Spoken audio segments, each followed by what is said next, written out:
Saludos. Hoy es un día difícil porque hay que analizar a fondo, tratando de ser realista lo ocurrido. Y es difícil porque cada pulpero alaba su queso. Yo viendo las informaciones me asombra porque hay gente que, ¿cómo es? Se niega a ver las realidades y las verdades. Egle González Lobato es nuestro invitado de hoy. Egle que sabe mucho del CNE. Una vez Egle quería ser miembro del CNE y yo fui su jefe de campaña. Y no gané. No ganamos. Eso no habla muy bien de nosotros. Creo que, tú sabes que yo contaba ayer, Egle, que durante los 20 años que yo tengo en Globovisión, yo no tengo 3 días aquí, me ha tocado los domingos, día de elecciones, dar análisis, entrevistas, Sí. opiniones sobre el hecho electoral, a la hora en que se producen, ¿no? Entonces ya uno cuando llega a la hora ya sabe lo que ocurrió. Yo anoche a las 9 de la noche ya sabíamos lo que había ocurrido. Sí. Entonces hicimos varios programas. Hice uno con Correa, que Correa estaba muy triste porque no había quedado por los números. Y bien bonito el programa. No sé si salió o no porque fue muy tarde. Pero siempre uno da la cara. Yo no me escondo, nunca me he escondido. Ni le caigo a mentiras a la gente. Porque lo que vimos ayer es una operación quirúrgica de la política. O sea, el gobierno hizo una cosa bien, milimétricamente planificada y le dio los resultados que ellos buscaron. ¿Qué es milimétricamente? Que ellos sabían que manteniendo la polarización con María Corina, podían recuperar parte de su público, no del público que votó por el mundo, del suyo, que llegó a tener 8 millones, ¿sabes?, en una de esas tantas elecciones. ¿Por qué? Porque el argumento de que el gobierno era víctima de una conspiración prosperó. Porque el argumento de que la defensa de la soberanía era lo fundamental prosperó en ese público, que salió a votar por ellos porque reconoció que María Corina era efectivamente lo que el gobierno decía, un agente de otro gobierno, de otro país con intereses que no eran los de Venezuela, que era un agente de Trump y del imperio. Y entonces esa amenaza en la Fuerza Armada, en los factores que respaldan al gobierno, bueno, sí, fíjate que Diosdado detuvo una cantidad de gente, el Ministerio de Relaciones Interiores, y él lo anunció días previos a la elección, diciendo que venía una conspiración armada, y a Juan Pablo Guanipa. Y cuando detienen a Juan Pablo Guanipa está vinculado casi a la rueda de prensa que hacen en Washington con Almagro, que es más pavoso que Marco Rubio, al lado, en Washington, hablando de las maravillas de la operación y dándole las gracias a todos los que ayudaron a eso. Entonces, claro, tú te das cuenta que la promoción de la polarización en el enfrentamiento con María Corina le funciona. Ella, sin querer, queriendo, como diría el Chavo, le sirvió al gobierno para obtener esos resultados. Voy a dejarlo hasta ahí para que tú me des tu opinión. Para que yo hable. Sí, porque si no hablo yo todo el día, ¿verdad? Que yo, como mi mamá no me quiso. Mira, Kiko, es que yo creo que analizar, sin personalizar, sino analizar como dirigente política, como cabecilla de la abstención, al llamado de abstención, y todo lo que ha hecho en los últimos tiempos la señora María Corina Machado es casi en defensa propia.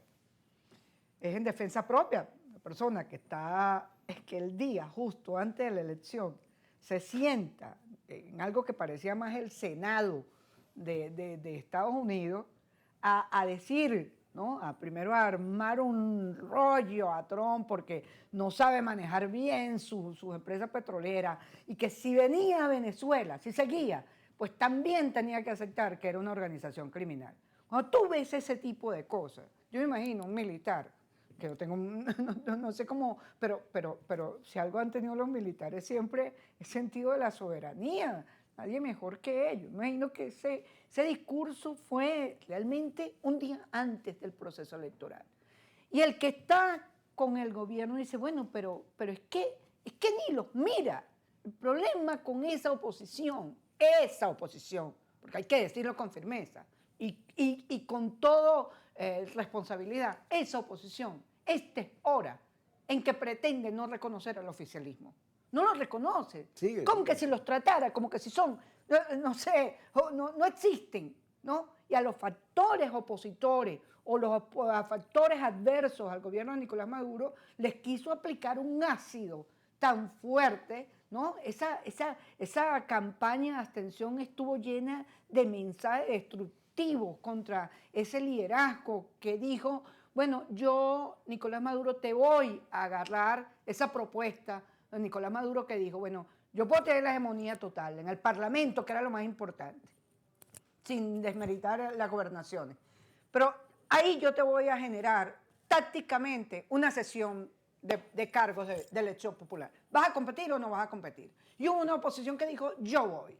¿Cuál era la idea? La idea era el gobierno. Con este sistema electoral se genera una sobrerepresentación de las mayorías. El gobierno no iba a perder la mayoría, pero iba a compartir por lo menos hasta un tercio. Y eso era importante como acumulación de fuerza de los factores que adversan al gobierno. Porque ahora, Kiko, habrá que decir cómo se va a llamar estos factores que adversan al gobierno. Porque esa oposición, prácticamente esta oposición, que ha monopolizado la dirección desde el 28 de julio del 2024, esa oposición yo creo que va en un declive y hay que hablar de esa post-oposición 28 de julio. Y este grupo que entró a la Asamblea Nacional, bueno, junto con el oficialismo, tratar de ver cómo se generan propuestas para el país, para la solución de los problemas de los que tú siempre haces, destacas en este programa. Fíjate, ¿tú te acuerdas del inciso Alfaro? Claro. Que era esa cosa anticomunista que había en la Constitución venezolana desde Gómez hasta nuestros días. Eso se basaba, yo recuerdo los debates de la izquierda, sobre cómo desbloquear la revolución, el socialismo. Porque el venezolano de aquella época veía a los comunistas como agentes rusos. Los pobres. Los comunistas, no, el poder para los pobres. Nosotros, los pobres los veían como agentes, como si vivieran allá, en Polonia, por allá, ¿no? En esa órbita. No los veían como un factor nacional. Y eso lo explotó Betancourt. El discurso de identidad con lo venezolano de los adecos era un contraste con estos que hablaban de la internacional, de la revolución proletaria, un poco de un lenguaje raroso. Entonces ese fenómeno se repite ahora a la inversa. Quien representa los intereses de los americanos es la oposición esa que tú te refieres, la señora Machado y su corte. Y usted dirá, bueno, pero está bien cualquier cosa con tal de salir del régimen. No, porque estamos viendo, fíjate, los debates de la señora presidente de México con el señor presidente de los Estados Unidos. Yo lo contaba, él la llama y le dice, mi amor, tú tienes un poco de drogas ahí, tú quieres que yo te mande la CIA, el ejército, para que lo saque, vamos a acabar con esa cosa. Y ella le dice, ay, muchas gracias, pero la soberanía es intransferible. O sea, muchas gracias por la ayuda, pero ese es mi problema y yo lo tengo que resolver. Porque de México hasta la Patagonia, la historia de este lado del continente es la lucha contra la intervención extranjera. Bolívar, nuestra historia está llena de discursos de patria. Entonces, aparecer en cámara, pero sin disimularlo, sin esconderlo. Yo soy aliado. Fíjate que el hijo de Trump salió diciendo, no, yo a la señora Maracolía Machado ni la conozco, ella se me apareció ahí. Pero lo hicieron diciendo como que ella estaba bendecida por Trump. Como si Trump fuera el salvador y resulta que Trump lo que hace es perseguir venezolanos. Nos tienen en la mira. Todo eso entra en juego en esta elección. Esa percepción ayuda al gobierno. Por eso es que se recupera. Pero hay otros factores que tú bien debes conocer, pero vamos a hablar de ellos. Pero me gustaría, Eugenio Martínez, que creo que vive en Miami, él dice que no cuadran los números porque 40% sobre 21 millones deberían ser más de los 5 que votaron. Pero cuando tú le metes raspadito a los números, te vas a encontrar con una realidad peor que la que él ve. Peor. Porque, ok, si votaron 40 y quedan 60 por fuera, 30 habitualmente no votan. O sea, desde la Cuarta República de estos días, 30 no votan, 27.8 no votan. O sea, ¿te quedan cuánto? Del 60 te quedan 30. ¿Cuántos se fueron? Vamos a quitarle 10, ¿verdad? ¿Cuántos no fueron a votar porque no tenía sentido votar después que se robaron las elecciones del 28 y el CNE no sirve y que no eran políticos? Quítale 10, te queda como un 10 de discurso radical. De ese que... Eso no lo vas a ver.